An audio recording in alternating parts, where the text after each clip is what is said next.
¿soy yo, Señor? En Mateo 26:20 leemos: Cuando llegó la noche, se sentó a la mesa con los 12, y mientras comían dijo: De cierto os digo que uno de vosotros me va a entregar. Y entristecidos en gran manera, comenzó cada uno de ellos a decirle: ¿Soy yo, Señor? Es de sorprender la respuesta de todos los discípulos de Jesús al escuchar de sus labios el de cierto os digo que uno de vosotros me va a entregar.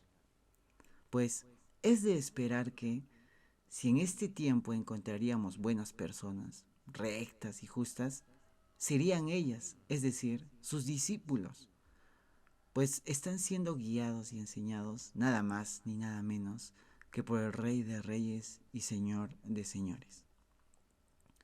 La palabra de Dios nos dice que los discípulos se entristecieron en gran manera al escuchar a Jesús decir que uno de ellos lo traicionaría. Había dolor en ellos, debido tal vez a que, al examinarse a sí mismos, se darían cuenta que en realidad eran pecadores. Pues eso era lo que el Señor les mostraba una y otra vez cuando con amor los corregía y les mostraba el pecado que llevaban dentro. Solo hace falta recordar algunos pasajes de la palabra de Dios para darnos cuenta lo poco que habían madurado los discípulos en el tiempo que estuvieron con el Señor. Recordemos la total incredulidad de Tomás, quien necesitaba pruebas para poder creer en la resurrección de Jesús. En Juan 20:25 dice: Tomás les dijo: si no viere en sus manos la señal de los clavos, y metiere mi dedo en el lugar de los clavos, y metiere mi mano en su costado, no creeré. O el orgulloso corazón del apóstol Juan, quien deseaba destruir a los que lo ofendían al no ser amablemente recibidos en el pueblo que él visitó. En Lucas 9:54 al respecto dice: Viendo esto sus discípulos, Jacobo y Juan, dijeron: Señor, ¿quieres que mandemos que descienda fuego del cielo como hizo Elías y los consuma? Incluso había disputa entre ellos por ver quién era el más importante de todos. Es por ello que, al escuchar a Jesús, ninguno podía declararse inocente. Cada uno de ellos se sentía un potencial traidor al Señor, pues sus hechos, palabras y pensamientos lo demostraban. Ellos se sabían pecadores. Las palabras de Pedro al darse cuenta de la majestad de Jesús lo demuestran. En Lucas 5:7-9 dice: Viendo esto, Simón Pedro cayó de rodillas ante Jesús, diciendo: Apártate de mí, Señor, porque soy hombre pecador. Aún había dureza en su corazón, es cierto. El pecado rondaba la vida de sus discípulos, como en muchos de nuestros corazones. Pero Jesús lo sabía. Por eso Él no vino a buscar perfección y excelencia en sus discípulos.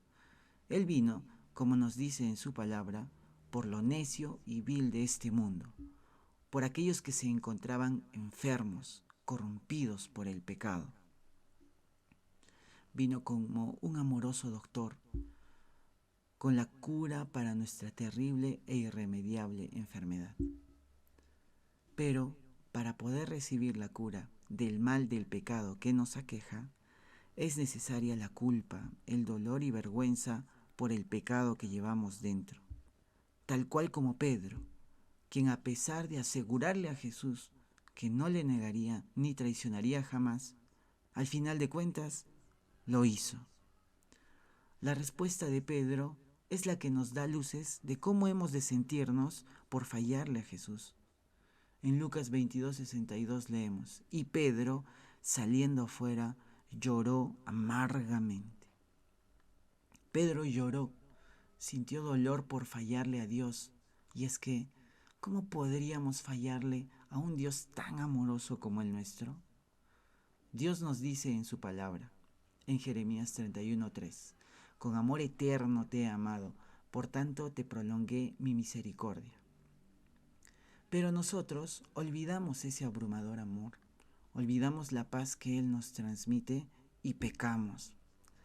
Hacemos, decimos y pensamos lo que le desagrada a Dios. Nos corrompemos. Nuestro corazón nos dice cuánto es que este pecado ofende al Señor, pues Él es santo. Y así, como las personas que agredieron a Jesús cuando se encontraba en la cruz, así también nosotros atentamos contra la santidad de nuestro Señor al pecar. Pero la respuesta de Jesús al vernos actuar en pecado es inverosímil, nos deja sin aliento. La respuesta de Jesús la tenemos en Lucas 23:34.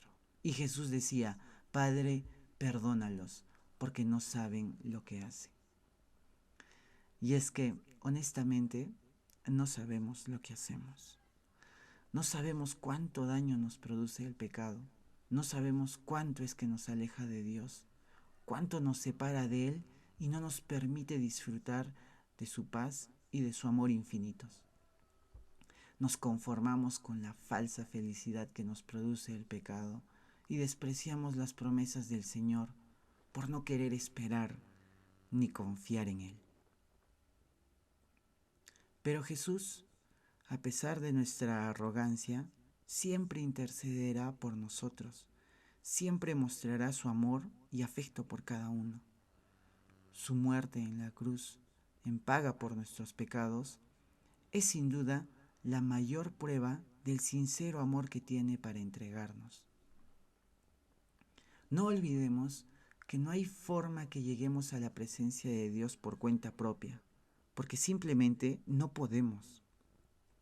Como nos dice la palabra de Dios en Romanos 3:12, no hay quien haga lo bueno, no hay ni siquiera uno. No podemos entonces construir un camino que nos lleve a Dios lejos de la cruz de Jesús. El camino es Jesús, el amor hacia Dios por el tremendo sacrificio de Jesús en la cruz es el motor que ha de movernos día a día. Recordemos que Jesús mismo lo dijo: yo soy el camino y la verdad y la vida.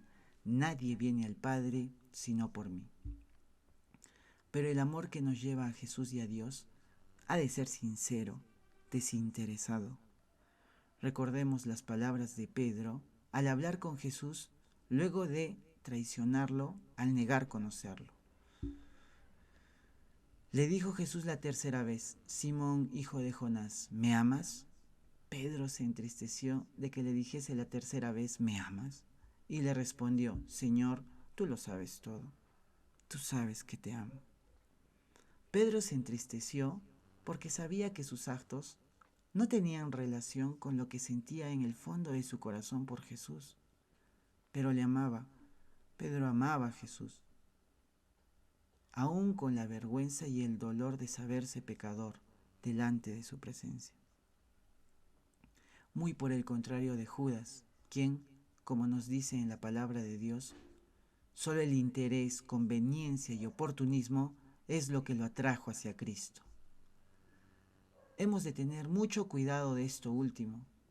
El acercarse a Dios por sus beneficios es seguir un camino peligroso y de engaño, pues, a pesar de seguir a Cristo, los discípulos y apóstoles de Jesús pasaron muchas veces necesidad, sintieron hambre, frío, se enfermaron y en muchos de los casos fueron vilmente ejecutados.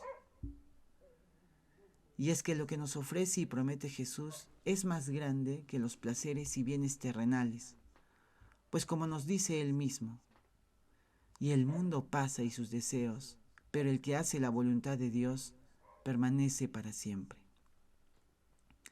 Esta vida, al final de cuentas, es pasajera, corto es el viaje terrenal.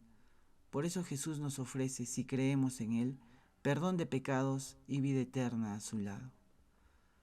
No nos dejemos engañar entonces por la falsa felicidad que nos ofrece el mundo. Los deleites y placeres terrenales son pasajeros, no perduran y producen al final una sensación de insatisfacción. El amor de Dios produce gozo en nuestro corazón, es duradero y es lo que Jesús nos ofrece si confiamos y creemos en Él. Si no fuera así, Jamás hubiésemos visto a sus discípulos alabar a su Señor en medio de las tormentas y aflicción de los primeros cristianos al ser perseguidos, o dentro de calabozos como el apóstol Pablo, o en el exilio y abandono como el apóstol Juan. Y es que no olvidaban las palabras de su Señor: y he aquí yo estoy con vosotros todos los días hasta el fin del mundo. Que nada nos derrote entonces, recordando siempre que Jesús nos ama, a pesar de nuestras faltas.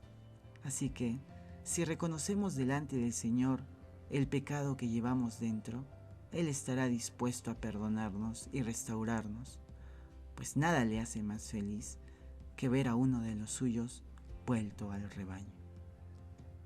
Os digo que si así habrá más gozo en el cielo por un pecador que se arrepiente que por 99 justos que no necesitan de arrepentimiento.